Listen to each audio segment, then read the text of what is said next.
বিদ্যুৎ বা ইলেক্ট্ৰিচিটি আধুনিক সমাজত বিদ্যুতৰ এক সুকীয়া ঠাই আছে। বিদ্যুৎ শব্দটো তোমালোক সকলোৰে পৰিচিত। ইংৰাজী ইলেক্ট্ৰিচিটি নামটো তোমালোকে সকলোৰ মুখতে আছে।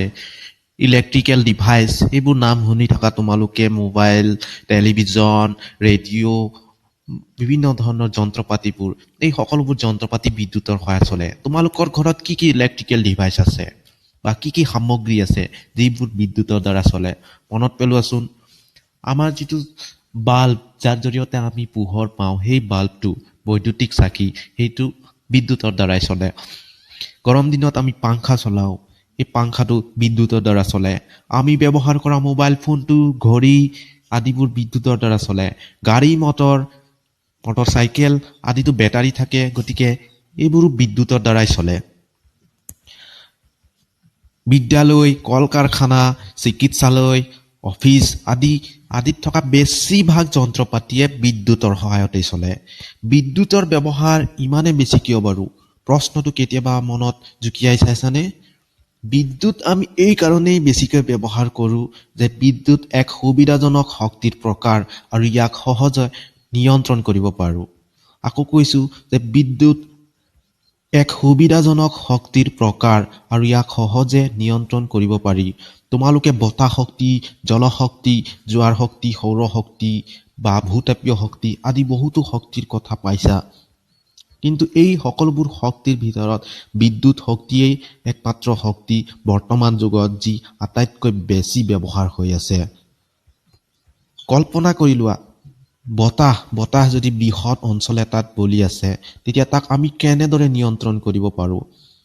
তাক যদি আমি নিয়ন্ত্ৰণ কৰিব লগা হয়, তেতিয়াহ'লে বৃহৎ এটা প্ৰাচীৰ বা বাধা সৃষ্টি কৰিব লাগিব ৰখাবলৈ বতাহজাক, বা সুৰংগ এটা নিৰ্মাণ কৰিব লাগিব পাহাৰ কাটি বা কিবা প্ৰকাৰে, যাতে সেই বতাহজাক সেই সুৰংগৰ মাজেদি যায় আৰু তাক আমি ব্যৱহাৰ কৰি কিবা এটা কামত প্ৰয়োগ কৰিব পাৰোঁ। তেনেদৰে কৰাটো বৰ কঠিন কাম, বা ইয়াক নিয়ন্ত্ৰণ কৰাটো সহজ নহয়।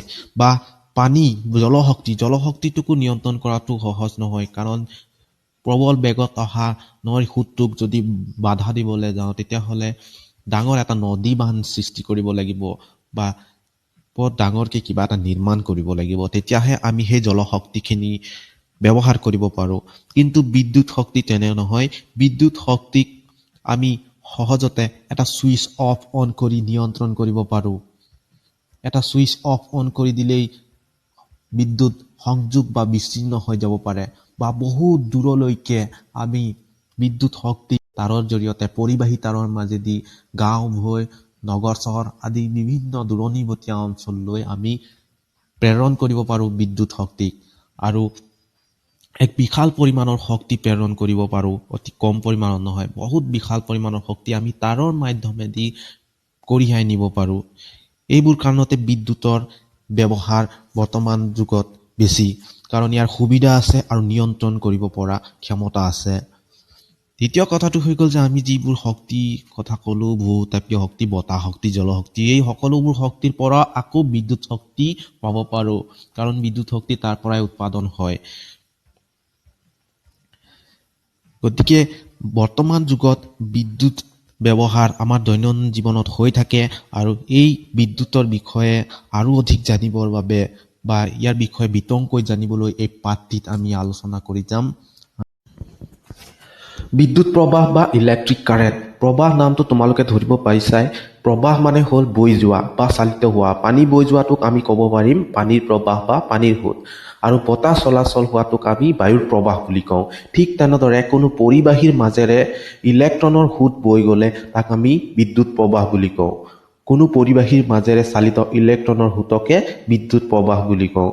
তোমালোকে জানা যে আধান দুই প্ৰকাৰৰ, ধনাত্মক আধান আৰু ঋণাত্মক আধান। এইবোৰ তোমালোকে ক'ত পাইছিলা? তোমালোকে ক্লাছ 9ৰ যিটো পৰমাণু গঠন, তাত আধানৰ বিষয়ে পাইছিলা যে পৰমাণুৰ মাজ অংশত থাকে নিউক্লিয়াছ বা পৰমাণু গৰ্ভ, আৰু ইয়াত থাকে প্ৰটন, ধনাত্মক আধানযুক্ত প্ৰটন থাকে, আৰু ইয়াৰ চাৰিওকাষে থকা কক্ষপথবোৰত ইলেক্ট্ৰনবোৰ ঘূৰি থাকে। ইলেক্ট্ৰনবোৰ হৈ গ'ল ঋণাত্মক আধানযুক্ত, গতিকে বাহিৰত থাকে ইলেক্ট্ৰনবোৰ। গতিকে ইলেক্ট্ৰনহে পৰিবহন হোৱাৰ সম্ভাৱনা আছে। গতিকে বিদ্যুৎ প্ৰবাহত যিটো আধান চালিত হয় এইটো হৈ গ'ল ঋণাত্মক আধান চালিত হয় আৰু ইলেক্ট্ৰন চালিত হয়। কিন্তু এই ইলেক্ট্ৰনবোৰ বহুত পাছত আৱিষ্কাৰ হৈছিল, অৰ্থাৎ বিদ্যুৎ আৱিষ্কাৰ হোৱাৰ বহুত পাছত ইলেক্ট্ৰন আৱিষ্কাৰ হোৱা হেতুকে এই যিটো আমি বৰ্তনী আঁকিম বা এই যিটো লেচনত আমি বিদ্যুৎ প্ৰবাহৰ যিটো দিশ সেইটো ধনাত্মক দিশত দেখুওৱা হ'ব। আৰু তেনেদৰে পৰম্পৰাগতভাৱে অৰ্থাৎ বহুত আগত পৰা এই ধনাত্মক দিশটোকে বিদ্যুৎ প্ৰবাহৰ দিশ বুলি ধৰি লোৱা হৈছে। এই বিদ্যুৎ প্ৰবাহৰ একক, বিদ্যুৎ প্ৰবাহ জোখা এটা একক থাকিব লাগিব, কাৰণ তেনেকৈ দূৰত্ব জোখা একক মিটাৰ চেণ্টিমিটাৰ আছে। তেনেদৰে বিদ্যুৎ প্ৰবাহৰ SI একক সমগ্ৰ বিশ্বতে মানি লোৱা এককটো হৈ গ'ল এম্পিয়াৰ। এণ্ড্ৰি মাৰে এম্পিয়াৰ নামৰ এগৰাকী বিজ্ঞানীৰ নাম অনুসৰি ইয়াৰ একৰ নামটো ৰখা হৈছে এম্পিয়াৰ। আৰু বিদ্যুৎ প্ৰবাহ জোখা এটা সঁজুলি আছে, তাক কোৱা হয় এমিটাৰ। এমিটাৰ নামৰ সঁজুলিৰ জৰিয়তে আমি বিদ্যুৎ প্ৰবাহ জোখোঁ। বিদ্যুৎ প্ৰবাহৰ গাণিতিক উপস্থাপনটো চাই লওঁ আহা, যে যদি কোনো পৰিবাহীত যিকোনো প্ৰস্থচ্ছেদৰ মাজেৰে টি সময়ত মুঠ কিউ আধান চালিত হয়, তেতিয়া তাৰ মাজেৰে চালিত বিদ্যুৎ প্ৰবাহ হ'ব I = Q/T। যদি কোনো পৰিবাহীৰ যিকোনো প্ৰস্থচ্ছেদৰ মাজেৰে, অৰ্থাৎ তাৰৰ মাজেৰে ধৰি লোৱা যে তাত যদি টি সময়ত অৰ্থাৎ এটা নিৰ্দিষ্ট সময়ত কিউ আধান এটা নিৰ্দিষ্ট আধান চালিত হয় নিৰ্দিষ্ট পৰিমাণৰ, তেতিয়া আমি যদি সেই আধানটোক সময়েৰে হৰণ কৰি দিওঁ তেতিয়া আমি চালিত প্ৰবাহৰ মানটো পাই যাম। ইয়াত I মানে বিদ্যুৎ প্ৰবাহ, কিউ মানে আধান আৰু টি মানে সময় বুজাইছে। বিদ্যুৎ প্ৰবাহৰ একক মই অলৰেডি ক'লোৱে যে সেইটো একক হৈ গ'ল এম্পিয়াৰ, আৰু আধানৰ একক কুলম্ব। মনত ৰাখিব, আধানৰ একক কুলম্ব, অলপ পাছত পাম। তাৰপিছত সময়ৰ একক ছেকেণ্ড, তোমালোকে জানাই এইবোৰ হৈ গ'ল SI একক। গতিকে এই I, Q, T এইবোৰ কি, এই এটা বৰ্ণই কি বুজাইছে, I মানে বিদ্যুৎ প্ৰবাহ, কিউ মানে আধান, টি মানে সময়, এইখিনি মনত ৰাখিব লাগিব, কাৰণ পিছত যিবোৰ অংক আছে তাত এইবোৰ আহি থাকিব। বিদ্যুৎ আধানৰ SI একক হৈছে কুলম্ব, যি প্ৰায় 6 × 10⁻18টা ইলেক্ট্ৰন থকা আধানৰ সমপৰ্যায়ৰ। আমি ক্লাছ 9ত পাইছিলোঁ যে ইলেক্ট্ৰন এটাত 1.6 × 10⁻−19 ঋণাত্মক আধান থাকে। বিদ্যুৎ প্ৰবাহৰ যিটো SI একক এম্পিয়াৰৰ সংজ্ঞাটো এনেদৰে দিব পাৰি যে প্ৰতি ছেকেণ্ডত 1 কুলম্ব আধানৰ প্ৰবাহক 1 এম্পিয়াৰ বুলি কোৱা হয়। অৰ্থাৎ কোনো পৰিবাহীৰ মাজেৰে যদি 1 ছেকেণ্ডত 1 কুলম্ব আধান পাৰ হৈ গৈছে, তেতিয়া তাক আমি 1 এম্পিয়াৰ বিদ্যুৎ প্ৰবাহ চালিত হোৱা বুলি ক'ব পাৰোঁ। এই প্ৰবাহৰ যিটো মান, তাক এম্পিয়াৰৰ সলনি যদি সৰু মানক মিলি এম্পিয়াৰ বা মাইক্ৰ' এম্পিয়াৰত প্ৰকাশ কৰিব পাৰি। যেনেদৰে মিটাৰ হৈ গ'ল SI একক, দৈৰ্ঘ্যৰ একক হৈছে SI একক হৈছে মিটাৰ, কিন্তু আমি চেণ্টিমিটাৰ মিলিমিটাৰ আদিতো প্ৰকাশ কৰিব পাৰোঁ। ঠিক তেনেদৰে আমি মিলি এম্পিয়াৰ বা মাইক্ৰ' এম্পিয়াৰক প্ৰবাহৰ মান প্ৰকাশ কৰিব পাৰোঁ। এমিটাৰ নামৰ সঁজুলিৰ সহায়ত বৰ্তনীত বিদ্যুৎ প্ৰবাহ জোখা হয়। অৰ্থাৎ কোনো বৰ্তনীত বিদ্যুৎ প্ৰবাহ কিমান সেইটো আমি জুখিবলৈ এমিটাৰ নামৰ সঁজুলি ব্যৱহাৰ কৰিব লাগিব। আৰু এই এমিটাৰ বিদ্যুৎ প্ৰবাহৰ যিটো বৰ্তনীত শ্ৰেণীবদ্ধভাৱে সংযোগ কৰা হয়। এই শ্ৰেণীবদ্ধ আৰু সমান্তৰাল সংযোগ কেনেদৰে কৰা হয় সেই বিষয়ে আমি পাছত পাম, অলপ পাছত। এতিয়া তোমালোকে মনত ৰাখি ল'বা যে শ্ৰেণীবদ্ধভাৱে সংযোগ কৰা হয়। কাক সংযোগ কৰা হয়? এমিটাৰক বৰ্তনীত। বিদ্যুৎ বৰ্তনী ইলেক্ট্ৰিকেল চাৰ্কিট, বিদ্যুৎ প্ৰবাহত নিৰবিচ্ছিন্ন আৰু বন্ধ পথ এটাক বিদ্যুৎ বৰ্তনী বুলি কোৱা হয়। বিদ্যুৎ প্ৰবাহত নিৰবিচ্ছিন্ন অৰ্থাৎ কতো বিচ্ছিন্ন নোহোৱা এটা বন্ধ পথক, যাৰ মাজেদি কাৰেণ্ট একেলেঠাৰিয়ে পাৰ হৈ আছে, বিদ্যুৎ চালিত হৈ আছে, তেনে পথ এটাক বিদ্যুৎ বৰ্তনী বুলি কোৱা হয়। ইয়াত এটা বিদ্যুৎ বৰ্তনীৰ চিত্ৰ দিয়া আছে। ইয়াত এটা বিদ্যুৎ কোষ, এমিটাৰ, বৈদ্যুতিক বাল্ব আৰু প্লাগ চাবিৰ সৈতে এটা বৈদ্যুতিক বৰ্তনীৰ চিত্ৰ দিয়া আছে। তোমালোকে এইটো চোৱা, এইটো হৈ গ'ল বিদ্যুৎ কোষ। এনেধৰণৰ সংকেতেৰে আমি বিদ্যুৎ কোষ আঁকো বা এনেধৰণৰ প্ৰতীকেৰে। ইয়াত যোনডাল দীঘল আছে সেইফালে দিব লাগিব প্লাছ চিনটো, আৰু সৰু থকা চাইডে মাইনাছ চিনটো দিব লাগিব। ইয়াত দুটা কোষ দিয়া আছে, এটা প্লাছ আৰু এটা মাইনাছ, এনে ডাঙৰ এটা সৰু এটা কোষ বুজাইছে। ইয়াত দুটা কোষ আছে। আৰু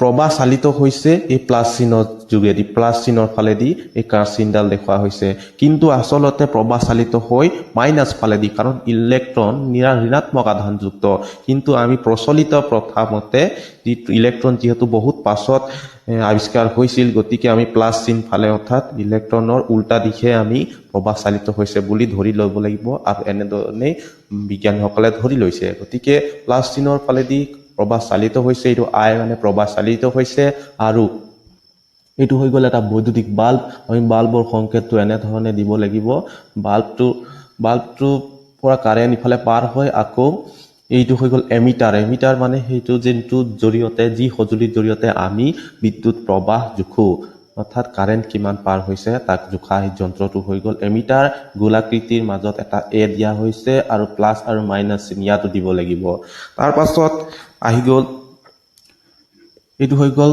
চাবি ইয়াত কে লিখা আছে কে মানে হৈ গ'ল কি কে ই ৱাই কি মানে ইংৰাজী কি শব্দ অৰ্থ হৈ গ'ল চাবি অৰ্থাৎ ইয়াত সুইচটো কথা কোৱা হৈছে সুইচটো ইয়াত সুইচ অফ অন কৰা যিটো আমাৰ ইলেক্ট্ৰিকেল বৰ্ডত থাকে সেইটোৱে ইয়াত কি বুজাইছে বা টৰ্চ লাইটত যোনটো থাকে আমি আগফালে দবাই দিলে যি টৰ্চ লাইটটো অন হৈ যায় সেই কিটো ইয়াত মাজৰ ডট চিনটোৱে এইটো কি বুজাইছে যে ডট চিনটোৱে বুজাইছে ইয়াত প্ৰবাহ চালিত হৈ আছে অৰ্থাৎ চাবি বন্ধ আছে অৰ্থাৎ সুইচ অন আছে চাবি বন্ধ মানে সুইচ অন বুজাব সুইচ অন হৈ আছে ইয়াৰ মাজেদি প্ৰবাহ চালিত হৈ আছে গতিকে এনেদৰে এটা বিদ্যুৎ বৰ্তনী কমপ্লিট হ'ল আৰু এই বিদ্যুৎ বৰ্তনীত আৰু কিছুমান বস্তু দিয়া নাই হোৱা যেনেকে ইয়াত এমিটাৰ দিয়া আছে বা ভল্ট মিটাৰ নামৰ এটা যন্ত্ৰ আছে আমি অলপ পাছত পাম বা সেইটো দিব লাগিব বা ৰোধক দিব লাগিব গতিকে পৰীক্ষাত